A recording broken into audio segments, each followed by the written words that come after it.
Bonjour Maxence. Salut Lilou. C'est super de se retrouver au Salon Zen de Paris. Ouais, c'est sympa comme tout, ouais. Et puis ça, j'ai le dernier livre de Maxence entre les mains, qui est l'électroculture et énergie libre. Oui. Alors qu'est-ce que l'électroculture?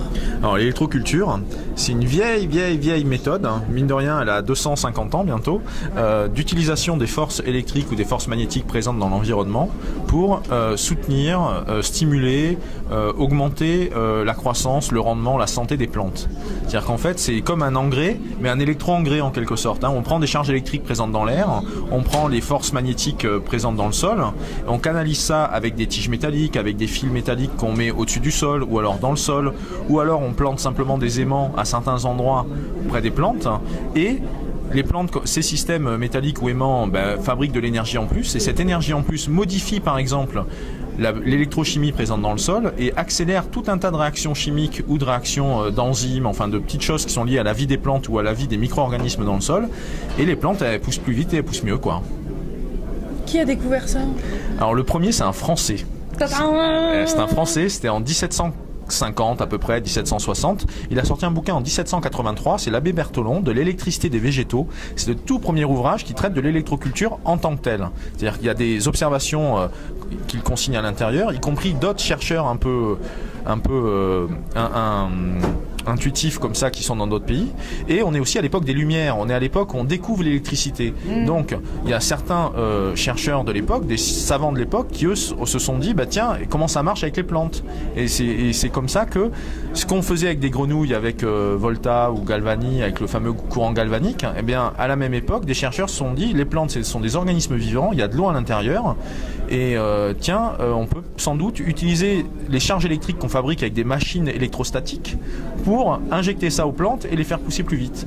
Et en fonction de la quantité d'énergie électrique, en fonction de la fréquence, en fonction des charges, en fonction du flux, il y a plein de paramètres différents, en fonction des plantes bien sûr, parce que chaque plante va réagir différemment, et bien ça pousse plus ou moins bien, qu'on peut avoir des belles salades, des belles tomates, des grosses pommes de terre. À ce sujet?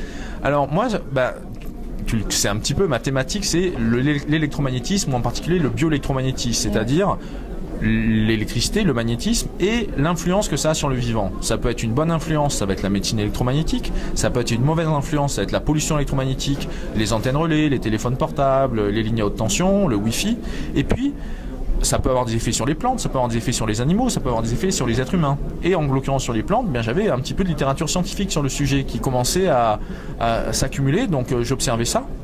Ça affecte les plantes aussi, tout ça. C'est ça, bien sûr. Il y a une expérience assez célèbre en fait qui a fait la une de la presse scientifique sur la question de la pollution des téléphones mobiles, par exemple. Ouais. C'est en 2007, on a une histoire avec des tomates justement qui ont été étudiées dans un labo à Clermont-Ferrand. Et donc ils ont étudié des tomates, ils les ont enfermées dans des petites cages métalliques qui étaient à l'abri des rayonnements électromagnétiques ambiants. Ils ont mis ça dans une grande boîte plus grande qui était isolée des rayonnements électromagnétiques ambiants. Ouais. Et ils ont mis à l'intérieur des rayonnements GSM à des niveaux de puissance identiques à notre environnement dans lequel on baigne au quotidien. Et il se trouve que la tomate, elle réagit quoi. Elle a ce qu'on appelle des protéines de stress qui apparaissent et qui correspondent. Le nom fait un petit peu peur, mais c'est un terme chez les biologistes qui correspond au fait que l'organisme s'adapte en fabriquant des protéines qui lui permettent de compenser l'agression, le stress qui vient de l'extérieur. Ça peut être un stress lumineux, un stress acoustique, un stress froid, un stress chaleur. Et là, ce qui se passe, c'est que par rapport à un stress de type pollution électromagnétique, GSM, il y avait fabrication, apparition de protéines de stress dans l'ensemble de la tomate, quand bien même c'était uniquement une feuille qui était exposée. Et là, de l'avis des scientifiques qui ont fait l'étude, qui a fait la une des magazines spécialisés sur la biologie végétale, bien sûr, on avait des résultats clairs et sans équivoque. Et sur des plantes, donc on ne peut pas les accuser non plus d'être dans le psychosomatisme, quoi, en quelque sorte.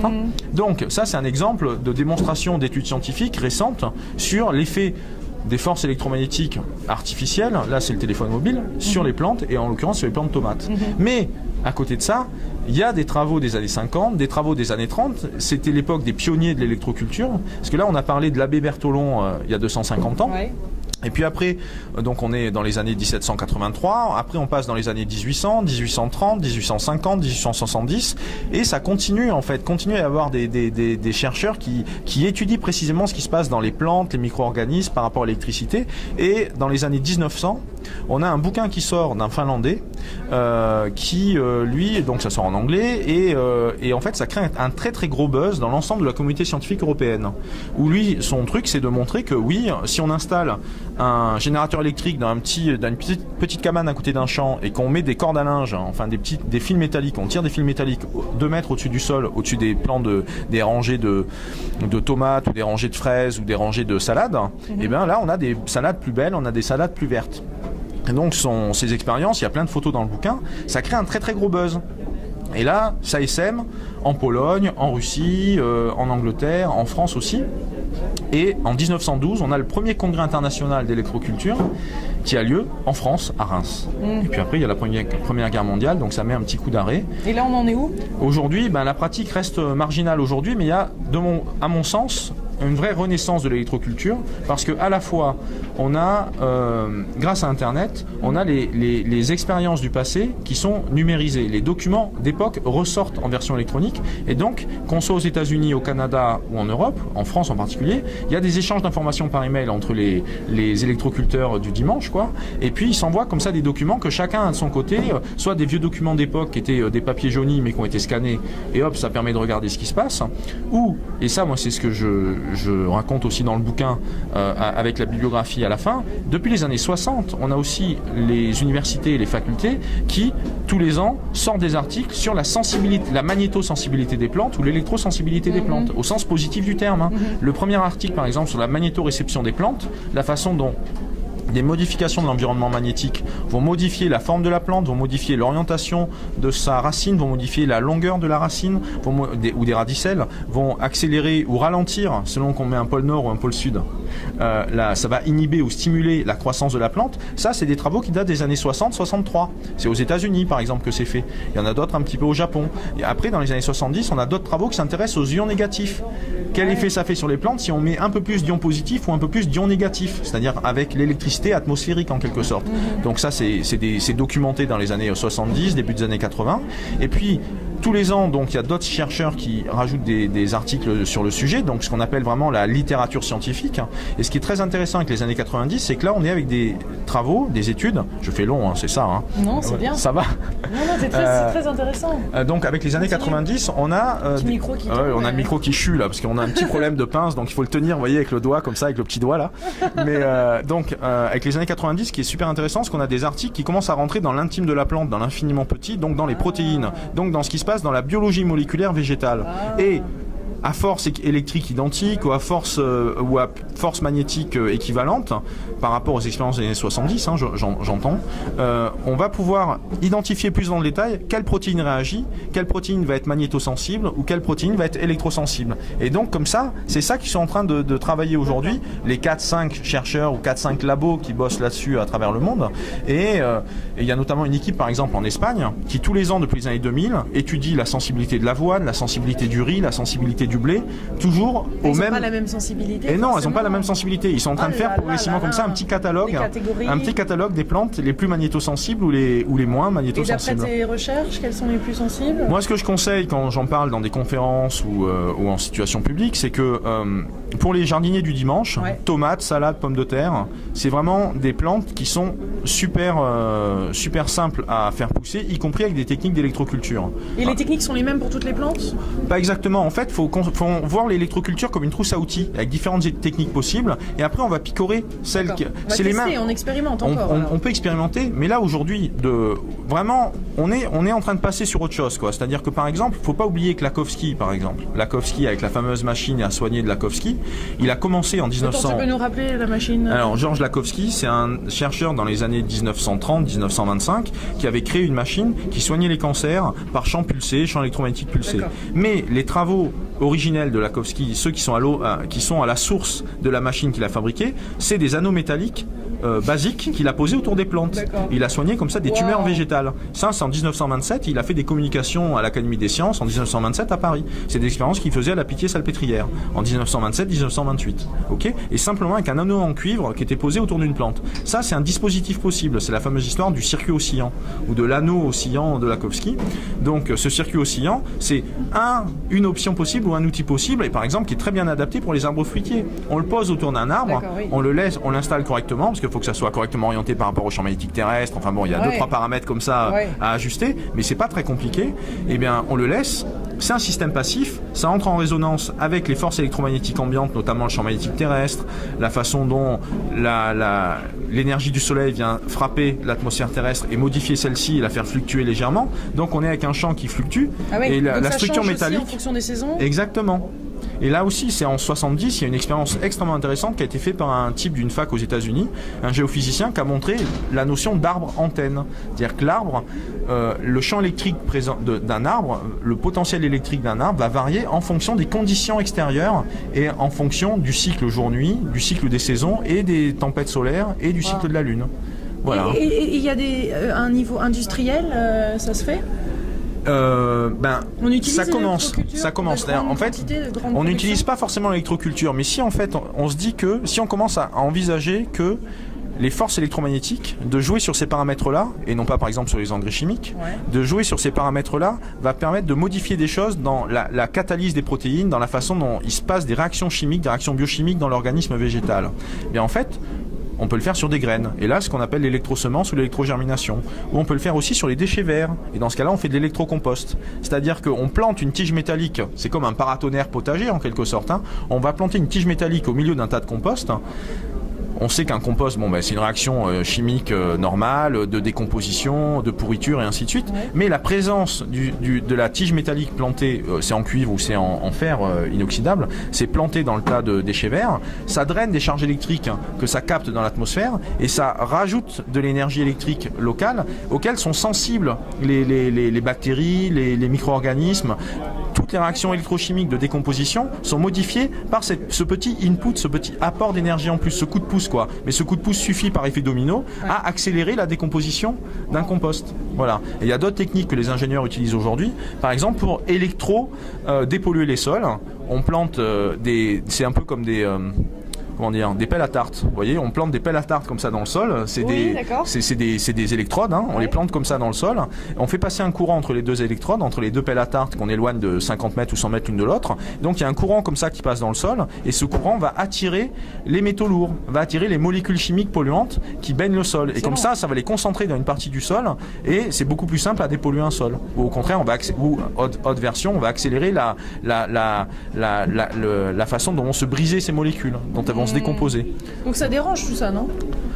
Déranger, je peux pas vous dire. En revanche, ce qui est sûr, c'est que c'est une nouvelle façon d'appréhender certains phénomènes et surtout ça marche. Et surtout, il y a simplement sur la littérature scientifique, depuis les années 60, on est à 50 ans d'articles scientifiques sur le sujet et tout est référencé dans l'ouvrage, bien sûr. Ça plaît pas beaucoup à Monsieur Langrée ? Ah, ça, Monsieur Langrée, c'est dans les années 30 qu'il a torpillé l'électroculture. Parce que comme ça commençait à buzzer pas mal, par exemple, il y a eu un groupe de travail officiel en Angleterre. De 1918 à 1936, on avait l'Electroculture Committee. C'est un truc que personne ne connaît. L'Electroculture Committee, ils étaient officiellement chargés par le gouvernement britannique de mettre en place des fermes pilotes, des fermes expérimentales pour tester à grande échelle l'électroculture. Et parce que l'objectif, c'était de garantir les rendements. Et ils n'ont pas réussi à garantir les rendements puisque l'électroculture dépend des conditions atmosphériques. Par contre, ils ont eu plein d'observations qui ont continué à prouver que ça avait un effet. Mais c'est pas un effet obligé en quelque sorte. C'est ça. C'est pas stable. Non, c'est pas assez stable d'un point de vue industrie lourde, on va dire. D'accord. Voilà. Mais ce qui est certain, c'est que perso, c'est bon. Perso, c'est bon, oui. Alors donc quand même pas mal de connaissances là. Il y a suffisamment de connaissances ici pour commencer à démarrer. Ah ben oui, bien sûr, oui. Il y a plein de. Donc ce qui fait qu'aujourd'hui, on a des électro-jardiniers qui font ça dans leur potager. C'est très bien pour les cultures de tomates, pommes de terre, radis, concombres. Enfin voilà, il y a différentes catégories de légumes qu'on peut faire pousser chez soi. Je crois en tout cas. Et puis à plus grande échelle, on a aussi des exploitants agricoles qui commencent à s'y mettre. Il y a une expérience avec des champs de choux en Alsace que je relate, puisqu'on a quand même 2 gros pôles d'électroculture en France, un en Alsace et un près de Bordeaux quoi. C'est là où depuis 25 ans près de Bordeaux ça bosse pas mal et ça a fait des expériences, des observations sur l'efficacité de l'électroculture.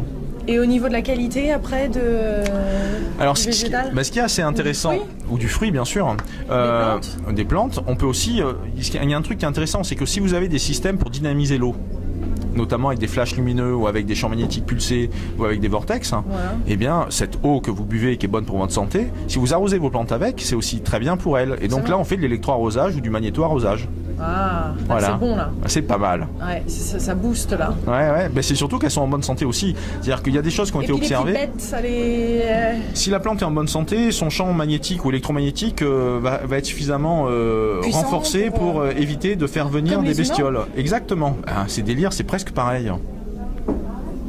Donc le prochain c'est pour les êtres humains? Mais il a déjà été fait sur le bouquin sur les humains, les êtres humains. C'était sur c'était l'énergie secrète de l'univers. Où je parle de médecine électromagnétique, où je parle de qigong, où je parle de comment on soigne les gens avec l'énergie des guérisseurs. Enfin, il y a toutes ces notions-là qui sont abordées à l'intérieur. Voilà. Tu as fait un autre livre la dernière fois dont on a discuté. Oui, sur le téléphone mobile. Là, c'était plutôt donc pareil, les différentes études scientifiques qui existent sur les effets sur les yeux, les effets sur la peau, les effets sur les enfants, comment ça marche le téléphone portable sur les femmes enceintes. Parce que ça, c'est vraiment crucial et faut vraiment avoir conscience de ça. Hein. Le téléphone mobile, le niveau de rayonnement fait que dans les 3 premiers mois, on a un risque de fausse couche qui est multiplié par 2 ou par 3. Hein. Donc, faut le rappeler.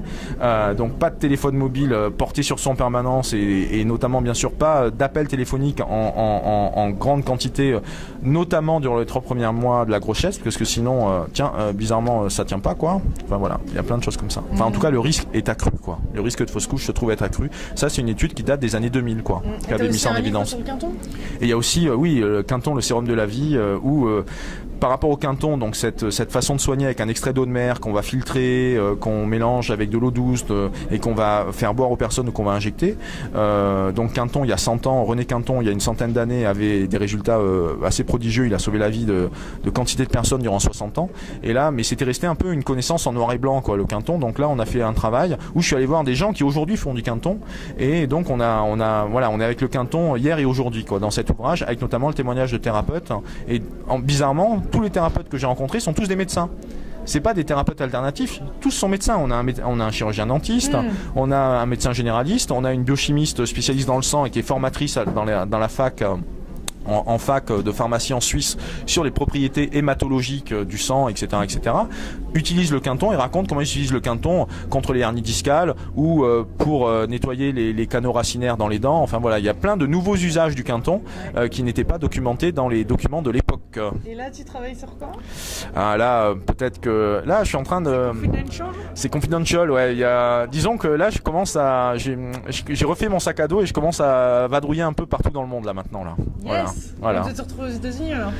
Peut-être, ouais, mais il y a d'autres endroits dans le monde où il se passe des trucs intéressants, quoi. Ah, sur d'autres continents. Sur les 5 continents, il s'en passe un peu partout. Europe. Mais t'es à la recherche de quoi? Ah ben moi, mon truc, c'est les technologies et l'intérêt des technologies. Moi, c'est les technologies, mais les technologies qui sont utiles et bonnes pour la planète. Voilà, donc ça peut être l'électromagnétisme avec la médecine électromagnétique. Ça peut être les systèmes d'électroculture qui sont des systèmes très simples et très basiques, mais qui permettent d'avoir un petit effet qui va dans le bon sens pour le développement des plantes. Voilà, ça c'est un zoom en fait. Hein, c'est un zoom, un bon zoom. Merci Maxence. Merci Lilou.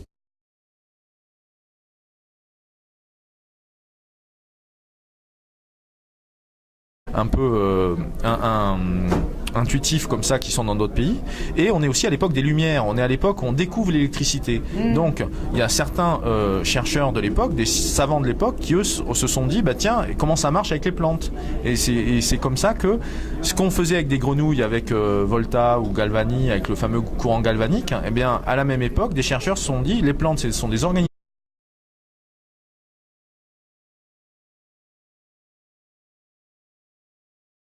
Bonjour Maxence. Salut Lilou. C'est super de se retrouver au Salon Zen de Paris. Ouais, c'est sympa comme tout, ouais.